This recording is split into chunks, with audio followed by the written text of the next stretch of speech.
السلام علیکم دوستو۔ ایک بزرگ فرماتے ہیں کہ ایک بار نصف رات گزر جانے کے بعد میں جنگل کی طرف نکل کھڑا ہوا۔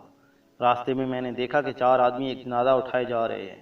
میں سمجھا کہ شاید انہوں نے اسے قتل کیا ہے اور لاش ٹھکانے لگانے کے لیے کہیں لے جا رہے ہیں۔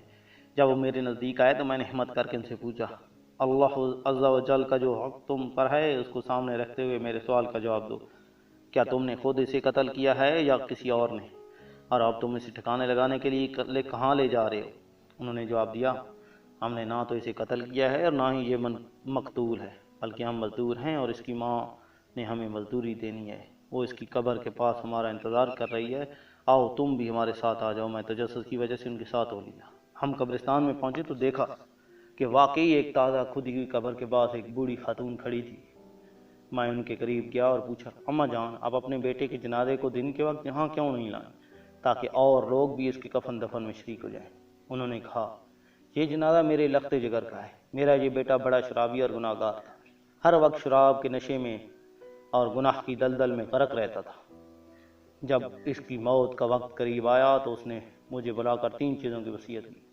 نمبر 1، جب میں مر جاؤں تو میری گردن میں رسی ڈال کر گھر کے ارد گرد گھسیٹنا اور لوگوں کو کہنا کہ گناہ گاروں اور نافرمانوں کی یہی سزا ہوتی ہے۔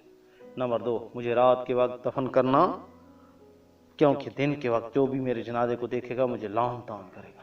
نمبر 3، جب مجھے قبر میں رکھنے لگو تو میرے ساتھ اپنے ایک سفید بال بھی رکھ دینا، کیونکہ اللہ عز و جل سفید بالوں سے حیا فرماتا ہے۔ ہو سکتا ہے کہ وہ مجھے اس کی وجہ سے عذاب سے بچا لے۔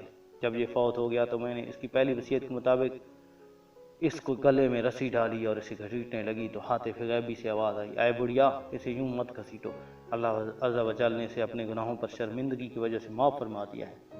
جب میں نے اس بوڑھی عورت کی یہ بات سنی تو میں اس جنازے کے پاس گیا، اس پر نماز جنازہ پڑھی، پھر اسے قبر میں دفن کر دیا۔